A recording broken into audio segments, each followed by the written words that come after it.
Alam niyo po mga kapatid, 2 weeks ago, I was invited to speak in Batangas. So that's Saturday.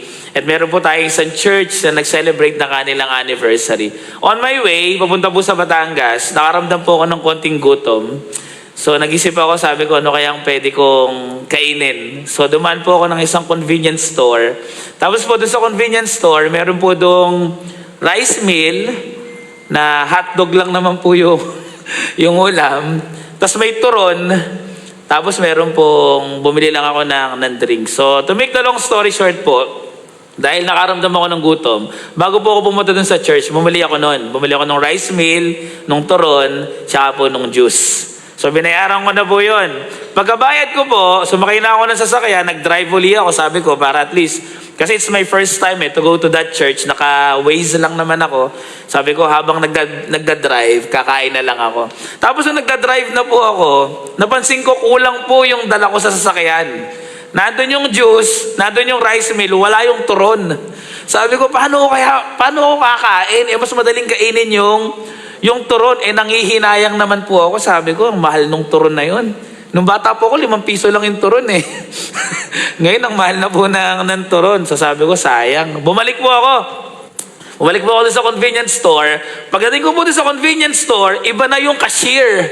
Sabi ko, paano ko kaya sasabihin sa kanya na hindi ko nakuha yung turon? Di ba po sa convenience store, yung turon nila nakalagay po dun sa parang glass, di ba? So, dahan-dahan pa ako. Tapos pinuntahan ko po yung cashier. Sabi ko, Miss, bumili po ako kanina. Hindi ko nakuha yung turon. Nahiya pa po ako Sabi ko, papaniwalaan kaya ako nung cashier. Alam niyo po ang sinabi nung cashier sa akin? Sir, patingin po ng resibo. Sino po dito yung kagaya ko na pag bumili kayo, yung resibo tinatapon nyo na kagad? Di ba po? Kasi po sa mga convenience store, katabi ng cashier may basurahan. Para po sa resibo talaga yun sabi ko, naku miss, hindi ko na po alam, naitapon ko na ata yung resibo. Sabi niya, sir, kasi po, siyempre, hindi ko rin naman masisi yung cashier. Hindi naman siya yung nagbenta sa akin kanina. Sabi ko, miss, sino yung cashier kanina? Sabi niya, sir, nag-CR lang po. Sabi ko, hintayin na lang natin. Sabi ko, tas bumalik po yung isang cashier. To make the long story shorter, ayun po, sabi niya, nakilala niya ako. Ay, oo, si sir, sabi niya. Nagmamadali kasi yung kanina, sir Sabi niya, hindi ko po naibigay yung turon. So, nakuha ko po yung turon at nakakain po ako. Ang sarap. Ang sarap, sabi ko, ang sarap kasi binalikan ko pa. Alam niyo po, habang nagda-drive ako, meron po ako na-realize. Sabi ko, kapag bumili ka pala, importante yung resibo. Okay? Hindi po sapat na nagbayad ka lang, kailangan meron kang resibo. Alam niyo po mga kapatid, sa buhay Kristiyano po natin, ganun din po. When it comes to our salvation, in our salvation, the cross is the payment and the empty tomb or the resurrection of Jesus Christ is the receipt. Last Friday po, during our 7 last words sa ating pong gawain last Friday, binalikan po natin yung ginawa ng ating Panginoong Hesus kung paano po niya binayaran ang ating kasalanan. Alam niyo po mga kapatid, pagkatapos po ng pangatlong araw, hindi po nanatiling patay ang ating Panginoong Hesus. Yes, Jesus Christ paid for our sins at meron po yung resibo. Alam niyo po kung ano po yung resibo? Alam niyo po kung ano yung katunayan? Ang kanyang muling pagkabuhay. Kaya sa umaga po na ito mga kapatid, babalikan lang po natin ang kahulugan, babalikan lang po natin yung resibo na yun. Pastor, tignan nga po uli natin, ano nga ba ang kahalagahan, ano nga ba ang meaning ng muling pagkabuhay ng ating Panginoong Hesus. At sa pagsisimula po natin mga kapatid, gusto ko pong makita natin na pagdating po sa muling pagkabuhay ng ating Panginoong Hesus, napaka-importante po niyan. Bakit? Kasi yan po ang pundasyon ng ating pananampalataya. According sa 1 Corinthians chapter 15, may 3 bagay po tayong makikita dyan. Unang-una po mga kapatid, dapat po maalala natin or dapat maintindihan po natin that the resurrection is the foundation of our message. Lagi niyo po tatandaan to. The gospel is not just about the death of Jesus Christ. When we talk of the gospel, when we speak of the good news of Jesus Christ, hindi lang po natin sinasabi na kapatid, you know what? Jesus Christ died for you. Well, that's a good news. Pero hindi po doon natapos yung mabuting balita. Ang mabuting balita po, namatay si Kristo at dahil namatay siya, muli siyang nabuhay. At dahil muli siyang nabuhay, nagkaroon tayo ng buhay na walang hanggan. Naalala ko po nung Friday, nung si Jack J po ang nag-sermon, nagbanggit po siya ng isang good news sa atin. Ano po yung good news na dumating sa atin ngayong linggo? Yung mga barko daw po ng Pilipinas, makakadaan na. Diba? So pinayagan na po ng Iran na makadaan. That's a good news. Tama po? Pero the next question is this. Bababa talaga ang presyo ng gasolina? Tako po ninyo, parang ganun din po yun mga kapatid. Jesus Christ died on the cross is a good news, pero kulang po yun. Dapat makita natin na pagkatapos siyang mamatay, siya po ay muling nabuhay. Parang ganun din po yun. Nakakadaan ng mga barko, darating na ang gasolina sa Pilipinas. The next question is, bababa ba ang presyo? Mga kapatid, Jesus Christ, Biyernes namatay, pagdating ng linggo, muling nabuhay. At ayun po ang mensahe po natin. Mga kapatid, ito po ang pundasyon ng ating itinuturo. Tingnan niyo po ano po sabi ni Paul. 1 Corinthians chapter 15 verse 14. And if Christ has not been raised, then our preaching is in vain. Sabi niya mga kapatid, kung ang ating Panginoong Jesus ay namatay lang sa krus, pero hindi nabuhay, wala ding halaga ang ating mga itinuturo. Bakit? Kasi madali lang naman pong mamatay para sa tao. Tama po ba? Yung mga asawa po dito, kaya po nating sabihin na, alam mo honey, willing akong mamatay para sa'yo. Tama po? Pero hindi niyo po kayang sabihin na pagkamatay ko, mabubuhay uli ako para sa'yo. Hindi po natin kayang sabihin yon. You can die for someone, pero hindi mo kayang muling mabuhay para sa tao na yon. Bakit? Because you don't have the power to do that. Only Jesus Christ can do that para sa atin. Kaya ang sabi po ng salita ng Diyos, ang sabi po ni Pablo, you know what? Kung hindi nabuhay si Kristo, yung mensahe natin kulang. Kung hindi nabuhay si Kristo, yung mensahe natin, yung gospel, yung good news, hindi siya good news. Kaya dapat makita po natin na napaka-importante po ng muling pagkabuhay ng ating Panginoong Jesus. The resurrection is the foundation of our message. Hindi lang po basta pundasyon ng ating mensahe, kahit po ng ating pananampalataya. The resurrection is the foundation of our faith. In short po mga kapatid, ito po ang pundasyon ng ating kaligtasan. Same verse, tignan niyo po ano pong sabi ni Paul doon. And your faith is in vain. Sabi niya, kung hindi muling nabuhay si Kristo, ang inyong pananampalataya ay walang halaga. Verse 17, and if Christ has not been raised, your faith is futile. Imagine niyo po yan. Sabi niya, kung hindi nabuhay si Kristo, hindi kayo maliligtas. Kung hindi nabuhay si Kristo, nonsense yung pananampalataya ninyo. Kung hindi nabuhay si Kristo, walang kaligtasan. Anong kaligtasan? Yes, again mga kapatid, it's very important na malaman natin that Jesus Christ died on the cross for us to pay for our sins. Pero ano po ang resibo? Ang resibo po ay ang kanyang muling pagkabuhay. Kaya tayo pong lahat ngayon, every Sunday, nagkasama-sama, we're celebrating the resurrection of Jesus Christ. Dahil sa kanyang muling pagkabuhay, na kumpleto po ang ating kaligtasan. At pangatlo po mga kapatid, makikita po natin dyan that the resurrection is the foundation of our Christian living, of our Christian life.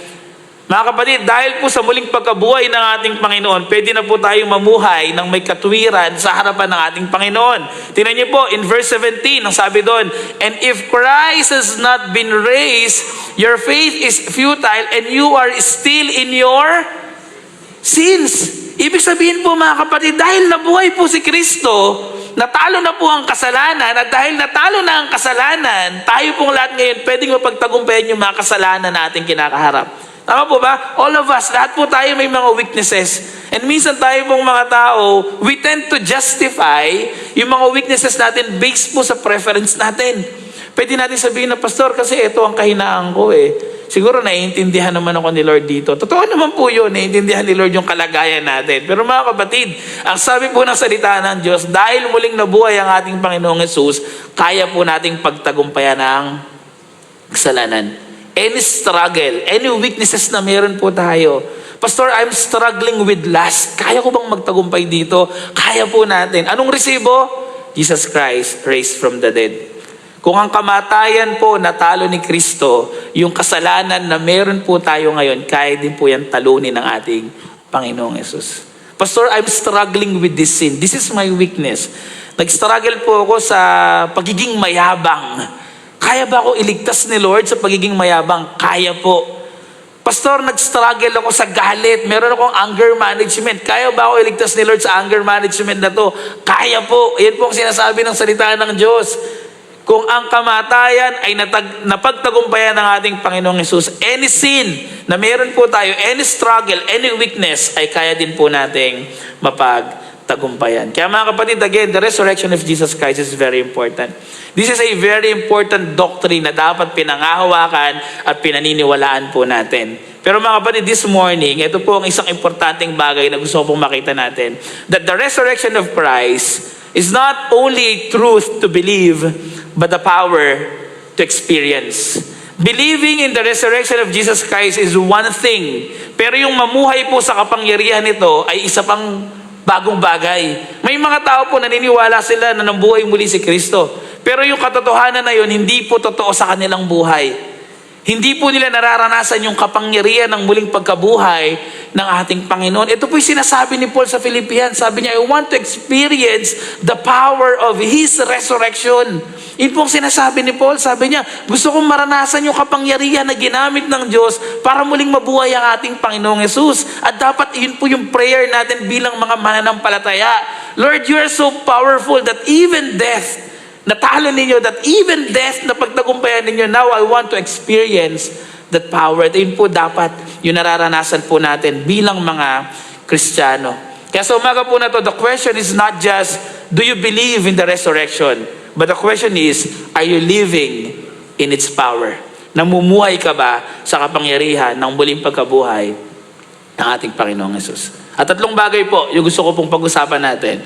Tatlong bagay po patungkol po sa resurrection. Naniniwala po ako na may kapangyarihan to sa atin. Unang bagay, mga kapatid, the resurrection has the power to drive out fear. Ang muling pagkabuhay po ng ating Panginoong Hesus ay mayroon pong kapangyarihan na alisin lahat ng takot na mayroon po tayo. Mga kapatid, what is your greatest fear? Ano pong pinakakinakatakutan ninyo? Kamatayan? Mga tao po, di ba? Lahat naman siguro tayo, takot tayo sa kamatayan. Or shall we say, we're not scared, we're not afraid of death, pero pag iniisip natin kung paano tayo mamatay, yun po yung nakakatakot. Tama po? Meron po ba dito? Takot kayo sa dilim? Takot kayo na malugi ang negosyo? Takot kayo na mawala ng mahal sa buhay? Takot po ba kayo na iwan kayo ng taong iniibig ninyo, ng taong minamahal ninyo? Mga kapatid, lahat po tayo meron tayong kinakatakutan. Takot tayo na dumating na yung bill ng kuryente. Takot tayo na by next week baka tumas pa uli ang gasolina. Ang dami po natin pwedeng katakutan, mga kapatid. Pero sa umaga po na to, let me remind you na kung meron pong isang bagay, kung meron pong isang katotohanan mula sa Biblia na pwede po natin panghawakan para mawala po lahat ng takot na meron tayo, yun po yung muling pagkabuhay ng ating Panginoong Hesus. Balikan lang po natin yung event. In John chapter 20, pagkatapos po mamatay ng ating Panginoong Hesus, that's Friday. Sunday morning, ganito po, umaga. Okay? Breaking dawn, pumunta daw po si Mary Magdalene dun sa tomb ni Jesus Christ. And nakita niya na, wala na yung nakaharang na bato. Merong nagnakaw kay Jesus Christ. Binalita daw po niya yun ngayon kila Pedro. So ngayon si Pedro, siya kasi John, tumakbo papunta dun sa libingan ng ating Panginoong Hesus. At nakita nga po nila, wala na po dun ang ating Panginoong Hesus. At alam niyo po ano po yung naramdaman nila? Aside from question na parang, asa na si Jesus Christ, nakaramdam po sila ng takot. Kaya po alam niyo po, nung gabi na yon, pinuntahan po sila ni Jesus Christ. Ang mga alagad, nagkulong daw po sa isang kwarto. At doon po pinuntahan sila ng ating Panginoon. Di ba minsan ganun po tayo, pag natatakot tayo, nagkukulong lang tayo. Di ba? Yung mga bata po natatakot, pupunta yan kasi pagpapagalitan sila ng magulang nila, pupunta sa kwarto, magkukulong. Kapag meron kang tinataguan na maniningil ng utang kasi natatakot ka, magkukulong ka. Pag natatakot kang mahawa sa sakit, anong gagawin mo? Magkukulong ka. Ganun po ang ginawa ng mga alagad. Nagkulong daw po sila sa kwarto nung gabi na yon. Basahin po natin. John chapter 20, start po tayo sa verse 19. Sabi po doon, ganito daw po yung nangyari. On the evening of that day, the first day of the week, ibig sabihin Sunday evening, Sunday night, the doors being locked where the disciples where for fear of the Jews. Tingnan niyo po nilak daw po nila yung pinto. Bakit? Kasi natatakot po sila. Saan po sila takot? Sa mga Hudyo. Bakit? Kasi po, yung mga Hudyo, siyempre, we know them, may mga tao na nagpapatay kay Jesus Christ. Sabi nila, sila yung mga nagpapatay sa leader natin. Baka hanapin tayo at patayin din tayo. Tignan niyo po ano daw pong emosyon ang nangikibabaw sa kanilang puso? Fear. Takot. Puno sila ng takot. And then, ito po ang nangyari. Jesus came and stood among them and said to them, peace be with you. Alam niyo po kung papanoorin ko po ito. Ito po syempre, ito po yung nangyari nung unang panahon, pero ilagay niyo po yung sarili niyo po doon. Di ba? Nasa isang kwarto tayo. Tapos natatakot tayo, baka biglang may makapasok na iba. Kasi baka patayin tayo. This, out of nowhere, biglang may lumabas. Si Jesus Christ, kamamatay lang nung Biyernes. Biglang lumabas, ano pong mararamdaman ninyo? Sino po? May nakita kayong namatay na, kasama nyo sa kwarto. Di ba nakakatakot? Kaya nung binabasa ko po ito, sabi ko, si Lord, di ko alam Kung ako yung Lord, baka matakot ako lalo Di ba? May nakasama akong multo. Di ba? Patay ka na, Lord Di ba? Patay ka na nung Friday. Tapos nandito ka ngayon, bigla kang lumabas, nakakulong kami, bigla kang lumabas. Nakakatakot. Tapos tingnan niyo po, ano sabi ni Jesus? Peace be with you. Di ba? Lord, ikaw naman, nananakot ka. Nagpakita ka sa amin, sasabihin mo, peace be with you. Di ba? Kasi po, syempre, hindi pa nila alam na nag-resurrect ang ating Panginoong Jesus. Pero again, mga kapatid, tingnan niyo po takot na takot ang mga alagad. Tapos po, alam po yun ni Jesus Christ. Kaya ano pong nangyari? Pinuntahan po sila ng ating Panginoon. Sabi po ni Jesus Christ, peace be with you. Magkaroon kayo ng kapayapaan. When he had said this, he showed them his hands and his side. Then the disciples were glad when they saw the Lord. Hindi na sila natakot. Why? Because of Jesus Christ. Yung kaninang takot na nararamdaman po nila, napalitan po ng gladness. Napalitan ng kasiyahan. It's because of Jesus Christ. Dito po makikita natin that the resurrection replaces fear with peace. Yung takot na meron po tayo, pwede po itong mapalitan ng kapayapaan kung tayo po ay manghahawakan sa kapangyarihan ng ating Panginoong Yesus. Kung isipin lang po talaga natin mga kapatid, kung si Jesus Christ natalo na niya lahat, even death na hindi po natin kayang talunin, ano ba pong kakatakutan natin? Ano pong kakatakutan natin? Yung mga bata po tayo, di ba takot tayo sa dilim, takot tayo sa multo. Di ba natatakot tayo dyan? Pero pag inisip natin na, mas makapangyarihan si Jesus Christ, ba't ako matatakot dyan? Dati natatakot tayo sa mga ibang mga tao. Isipin natin, ba't ako matatakot dyan? Mas makapangyarihan si Jesus Christ. Kaya kapag pinanghawakan po natin yon, yung katotohanan na yun, makikita natin that even fear, any fear na meron po tayo, mapapalitan po yan ng kapayapaan. Peace is not the absence of trouble or problems. It is the presence of the risen Christ.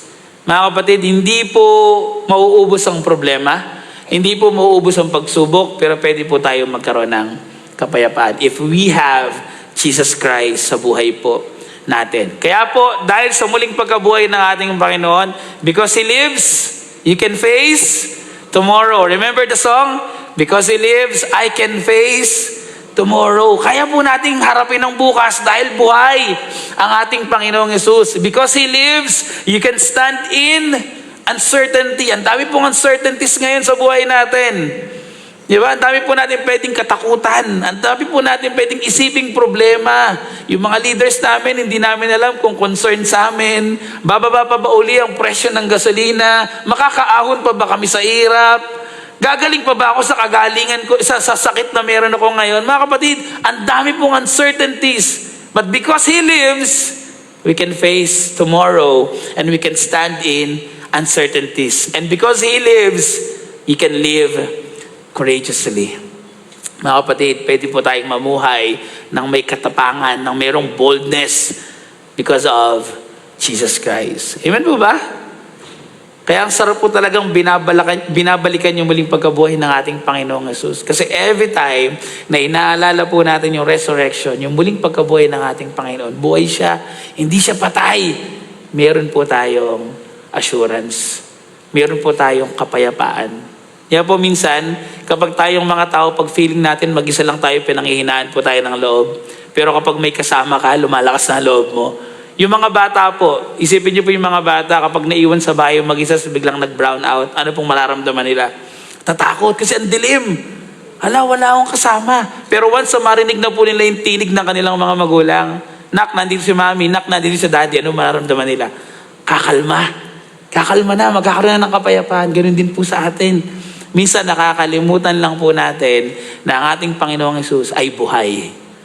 Buhay. Hindi po siya tulog, hindi po siya patay, ang ating Panginoong Hesus ay buhay. So because He lives, we can live courageously. So mga kapatid, ang resurrection po ng ating Panginoon, it has the power to drive out fear. Any fear na meron po tayo, pwede po yung mawala kung babalikan po natin yung katotohanan ng muling pagkabuhay ng ating Panginoon. Pangalawang bagay na pwede din po nating makita dyan o maranasan sa kapangyarihan ng resurrection, the resurrection has the power to strengthen faith.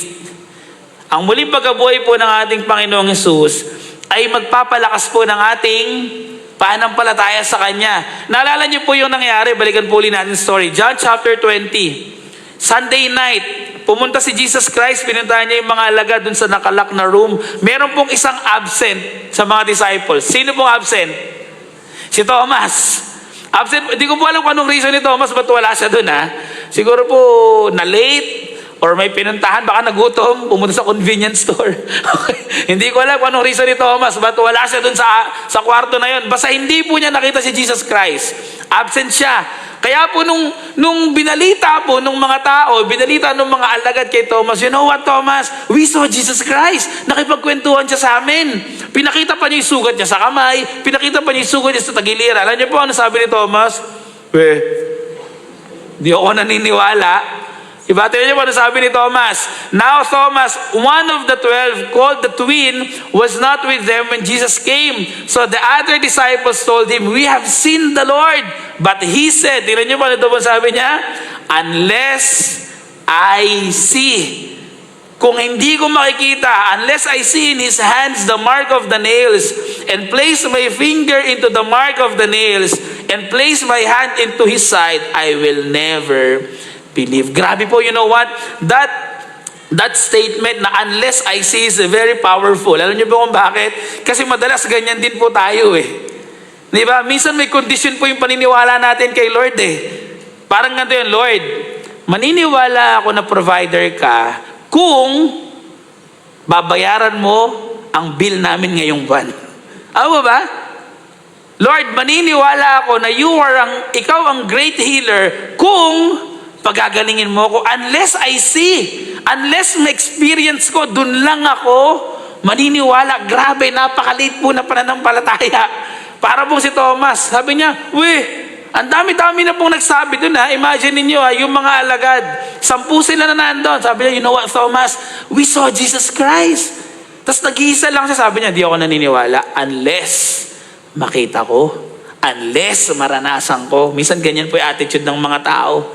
Diba? Pupunta lang ako sa church na yan, na-attend lang ako sa church na yan kapag ito na ang nangyayari. Kapag binigay na sa akin ito ni Lord. Lord, magsaserve lang ako sa inyo kapag binigay mo na yung pinagpe-pray ko nito. Laging may kondisyon. Laging may kondisyon. Laging nakadepende po dun sa papabor sa atin. Diba? Lord, ibibigay ko na faithfully yung tithes ko kapag kumikita na ako ng 1 million. Hindi na po kayo makakapag-tithes. Lord, magtatapat lang ako sa magbibigay ng offering. Lord, tutulong lang ako sa iba kapag ganito na yung kalagayan ko sa buhay. Hindi na po tayo makakatulong kapag laging may kondisyon na gano'n. Unless I see. Sabi ni Thomas, mga kapatid, wag po natin hintayin. Kahit hindi po natin nakikita, buhay po ang ating Panginoon. Amen po ba? Kahit hindi pa po natin nararanasan, tapat po ang ating Panginoon. Sabi nga po ni Charles Spurgeon, faith is not believing without evidence, but trusting what God has revealed. Sabi po niya, ang pananampalataya, ito yung paniniwala, kahit walang ebidensya. Okay?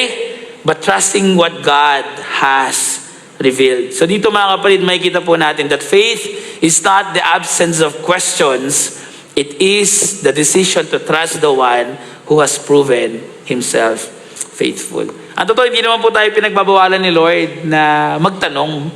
Okay, wag lang po tayong manging question. Alam niyo po, may pinagkaiba po yun eh. Iba po yung nagtatanong sa nanging question. Ano po pinagkaiba? May mga tao po, pag may mga nangyayari sa buhay, let's say, naalala niyo po si Job, di ba? Isang matuwid na tao, pinagmalaki pa nga po ni Lord si Job kay Satan eh, di ba? Sabi niya, Satan, nakita mo ba yung anak ko dun si Job? Di ba? Grabe no, ang tuwid. Tapos tinest po ni Lord. Okay? Ano pong naging reaksyon ni Job? Ang sabi po doon, may mga questions si Job, pero hindi niya kinwestiyon ng ating Panginoon.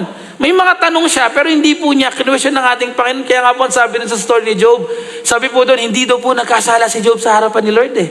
Bakit? Kasi may mga tanong siya for inquiry, pero hindi niya kine-question yung authority ni Lord. Pwede po tayo magtanong kay, let's say, Lord, ba't ba ako nagkaroon ng sakit?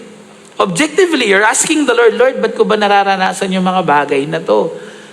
Objectively, you're asking the Lord, pero you're not questioning His authority. Hindi po yan sinasabi na, Lord, hindi ko deserve to. Lord, ganito. Alam niyo po mga kapatid, pwede po tayo magtanong, pero hindi po natin dapat kine-question ang ating Panginoon. Bakit? Kasi napatunayan na po ni Jesus Christ ang kanyang kapangyarihan. Kaya pagkatapos pong magtanong nitong si Thomas, sino niyo po ano nangyari? 8 days later, so after that night, sabi ni Thomas, di ako maniniwala hanggat di ko nakikita. 8 days later, his disciples were inside again. Nagkulong uli sila sa kwarto. And Thomas was with them. Nandun na po si Thomas. Tapos na siyang kumain. Okay? Although the doors were locked, Jesus came and stood among them and said, "Peace be with you." Then He said to Thomas, look at this mga kapatid, "Put your finger here and see my hands. And put out your hand and place it in my side. Do not disbelieve, but believe." Sabi niya, ngayon nakita mo na ako, maniwala ka na. And then Thomas answered Him, "My Lord and my God." Grabe po, no? Kanina sabi niya, unless I see, hindi ako maniniwala. Pero nakita na po niya si Jesus Christ. Sabi niya, "You are my Lord, you are my God." Jesus said to him, "Have you believed because you have seen me? Blessed are those who have not seen and yet have believed."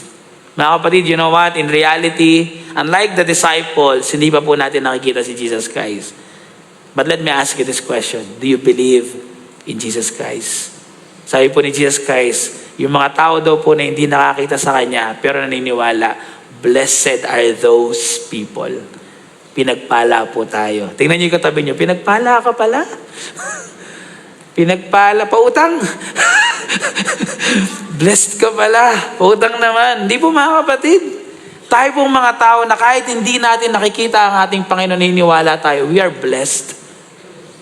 And it's not because of our own doing, pero dahil lang po yun sa pananampalataya na pinagkaloob po ng ating Panginoon. Kaya kaya po natin sabihin na, "You are my Lord, you are my God." Mga kapatid, Christ's resurrection has the power to strengthen our faith.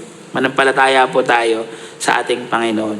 And pangatlo po mga kapatid, the resurrection has the power to send us into His ministry, into service mga kapatid. Ang muling pagkabuhay po ng ating Panginoon, ito po yung magdadala sa atin sa paglilingkod sa Kanya. Pagkatapos po ng resurrection ng ating Panginoon, actually, madalas ko na po kinikwento ito yung story ni Peter, John 21. Isa po talaga sa pinaka-favorite kong story ito sa New Testament eh. Si Peter po, sa katigasan ng ulo niya, ang sabi niya, babalik na ako sa pangingisda. Bakit? Patay na yung leader namin eh. Di ba? Wala na akong susundan. So, babalik na ako sa pangingisda. And dahil si Peter po, medyo influential, sumama din yung ibang mga alagad. Okay? Kaya po in John chapter 21, pinuntahan sila ni Jesus Christ. Nung gabi daw po na nangingisda sila, wala silang nahuli kahit isa. Kahit isa, wala po silang nahuli. Pagkatapos po noon, nagulat na lang daw po sila. Nandun si Jesus Christ sa tabi ng ilog. Sabi sa kanila, ihagis niyo yung net sa right side ng bangka. Kung kayo po mga mangingisda, magdamag na kayo ng huli, wala kayo nahuli. Tapos may isang tao, a stranger, hindi nyo naman kilala, sabi niya, ihagis nyo yung net sa kabilang side. Maniniwala po kayo? Parang hindi, no, mangingisda ako, inutusan mo pa ako. Diba? Pero ito po sila Peter, sabi niya, sige, sundin natin, wala namang mawawala. Binato nila, ang dami daw po nilang nahuling isda. And that moment, na-realize ni Peter, si Jesus Christ yun. si Jesus Christ, binibisita na naman niya tayo. At alam niyo po, pagdating daw po nila sa pangpang, meron nang naka-ready na breakfast na nandun ay apoy. Sabi ni Jesus Christ, magdala kayo ng isda, kakain tayo. Kakain tayo. At alam niyo po, dun po ni-restore ni Jesus Christ itong si Peter. Bakit? Kasi in reality, we know na dininay po ni Peter si Jesus Christ ng 3 beses. Nag-fail siya. At minsan po tayong mga tao, failure often pushes us backward. Pag nagkakamali po tayo, di ba? Pag may nagagawa tayong mali, imbis na lumapit tayo kay Lord, mas lumalayo pa po tayo. Sino po yung nakakaranas ng ganon minsan? Hindi ka nakapag-pray ngayong umaga, nakakaya naman kay Lord. Imbis na lumapit ka sa Kanya, mas napapalayo ka pa sa Kanya. Minsan yung mga failures po natin sa buhay, eto yung nagdadala sa atin na mas lumayo pa kay Lord. In-invite ka na, balik ka na sa church. Ay, nahihiya na akong bumalik sa church kasi ang tagal ko nang hindi dumadalo eh. Nag-fail na ako. Alam niyo po mga kapatid, it's a natural reaction nating mga tao pag nag-fail tayo. Pero hindi po yun ang inaasahan sa atin ng Diyos. Kasi totoo po, ang gusto ng Diyos, kapag nag-fail tayo, huwag kang lumayo sa Kanya. Kapag nag-fail ka, lumapit ka sa Kanya para ma-restore ka. At ito pong si Peter, dahil lumayo po siya sa kanyang calling, anong ginawa ni Jesus Christ? Pinuntahan po siya. Pinuntahan po siya ni Jesus Christ. At pagdating po ng John 21, a very familiar event, tinanong po ni Jesus Christ si Peter, sabi niya, Peter, do you love me more than this? 3 beses. Verse 17, he said to him, the 3rd time, pangatlong tanong na po, Simon, son of John, do you love me? Mahal mo ba ako? Peter was grieved. Nasaktan na po si Peter. Sabi niya, Lord, 3 beses niyo na akong tinanong. He was grieved because he said to him the 3rd time, do you love me? And he said to him, Lord, you know everything. You know that I love you. Then Jesus said to him, feed my sheep. Di-restore po siya at binigyan siya ng bagong trabaho. Alam niyo po, it's a new work It's a new job for me. Bakit? Kasi nung una po, in Matthew chapter 4, nung tinawag po ni Jesus si Peter, di ba, galing din po sa pangingisda si Peter during that time eh. Every time po na pinupuntahan ni Jesus kay si Peter, laging nasa bangka. Okay, in Matthew chapter 4, ang sabi ni Jesus kay Peter, Peter, come, follow me. Tapos ang sabi po ni Jesus kay Peter, from now on, hindi ka na fisherman. You will be fishers of men. Magiging fisher of men ka na. Mangingisda ka na ng mga tao. Ano pong trabaho ang binigay sa kanya? Mangingisda pa din, pero tao na. Pero dito, pansinin niyo po mga kapatid, iba na. Sabi niya, tapos ka na sa pagiging mangingisda. You will now feed my sheep. Magiging shepherd ka na. Mag-aalaga ka na, magpapakain ka na ng tupa. Marami ng tao ang ipagkakatiwala ako sa iyo. Kaya huwag kang matakot. Kasi, Lord, dati ang sabi mo lang sa akin, magsishare lang ako ng gospel. Dati ang sabi mo sa akin, manguhuli lang naman ako ng isda. Ikakas ko lang yung net, ibabalita ko lang yung gospel. Yun lang yung trabaho ko. Sabi niya, hindi, Peter, iaano natin. Iaangat natin yung level ng ministry mo. Hindi ka na lang basta mag-share ng gospel ngayon, mag-aalaga ka pa ng mga mananampalataya na susunod sa akin. Kaya sabi niya, feed my sheep, huwag kang matakot. Lord, nag-fail na ako eh. Dininay ko na kayo ng madaming beses. Okay lang yan, huwag kang matakot. Nire-restore nga kita ngayon eh. At binibigyan kita ng bagong ministry. Mga kapatid, do not let failures in life yung magpalayo po sa atin kay Lord. Huwag niyo pong isipin na, Lord, hindi na ako pwedeng mag-serve sa inyo. Yung daming beses ko na nag-fail. No! Si Peter nga po, 3 times he denied Jesus Christ.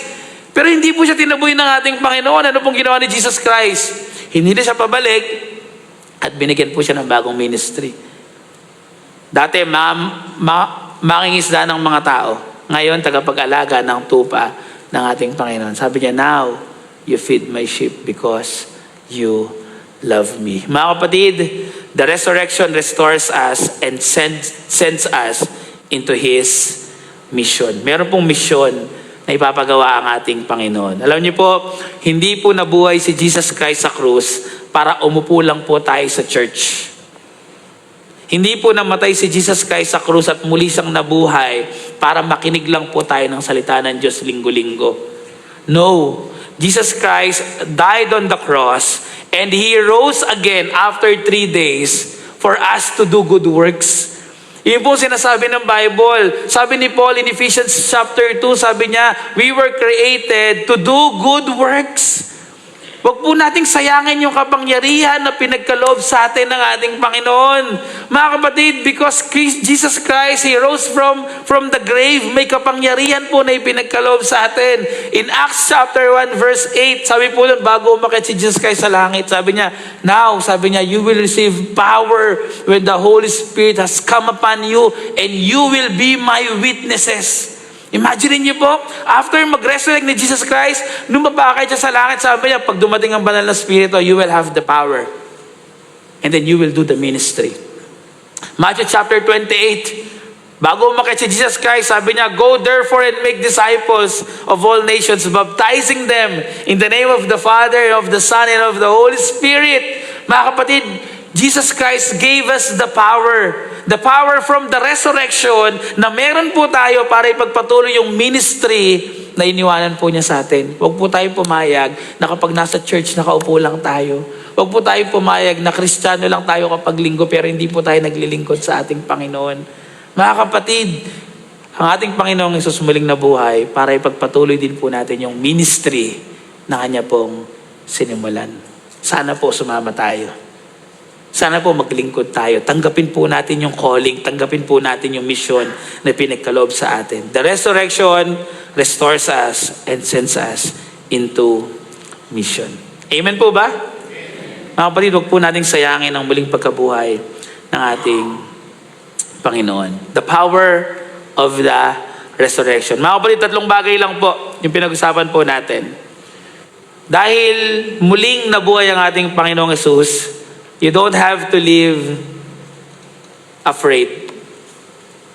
Hindi na po tayo kailangan matakot. Any fears na meron po kayo mga kapatid, you lay it down sa paanan ng ating Panginoong Hesus. Any uncertainties, any problems, any struggles na meron po tayo, pwede po natin yung ilagay at ibigay sa ating Panginoong Hesus. Bakit? Because He lives. Mga kapatid, dahil nabuhay po ang ating Panginoon, you don't have to stay in doubt. Minsan ang dami po nating mga doubts sa buhay. Ang dami nating tanong, ang dami nating question. Mga kapatid, because Christ ay muling nabuhay, dahil ang ating Panginoon si muling nabuhay, pwede po natin ibigay sa Kanya lahat ng mga doubts na meron tayo. And because of the resurrection, you don't have to be defined by failure. Hindi po dahil nag-fail ka, hindi ka na pwedeng lumapit kay Lord. Hindi po dahil nag-fail ka, hindi ka na pwedeng mag-serve sa Kanya. No. Again, mga kapatid, Jesus Christ, He died on the cross. After 3 days, muli siyang nabuhay para lahat po tayo ay maglingkod sa Kanya ng sama-sama. Kaya sa umaga po na ito, mga kapatid, napakasimple po ng paalala sa atin ng salita ng Diyos. Dahil muling nabuhay si Kristo, mabuhay din po tayo para sa Kanya. Dahil muling nabuhay si Kristo, yung kapangyarihan na pinagkaloob po niya sa atin, gamitin po natin sa paglilingkod sa Kanya. Gamitin po natin para may mga tao ang makakilala pa po sa ating Panginoon.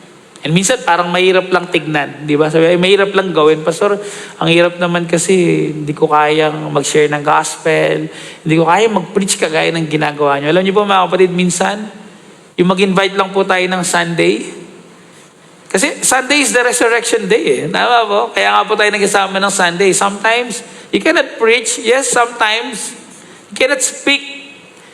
Kasi hindi mo kaya, pero kaya mo mag-invite. Kaya mo magdala ng mga bagong mananampalataya sa church.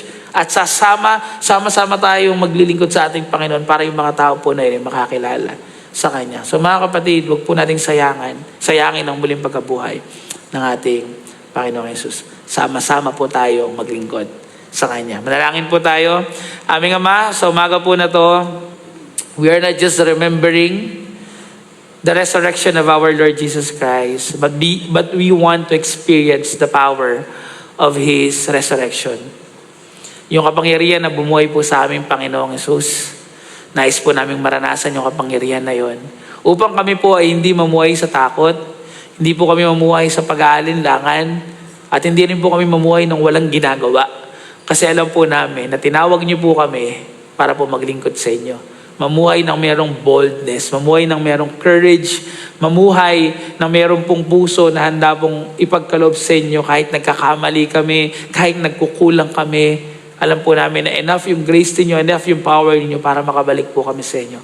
At nais po namin yung maranasan. Patuloy niyo pong pagpalain ang inyong pong iglesia. And as we celebrate the Resurrection Sunday, sa umaga po na to, masumpungan niyo po kami na ang aming mga mata, ang aming puso, ang aming isipan ay nakatuon lamang sa aming Panginoong Yesus. Salamat po aming Ama. Ito po aming dalangin sa pangalan po ng aming Panginoong Yesus. Amen. Good morning po sa ating lahat.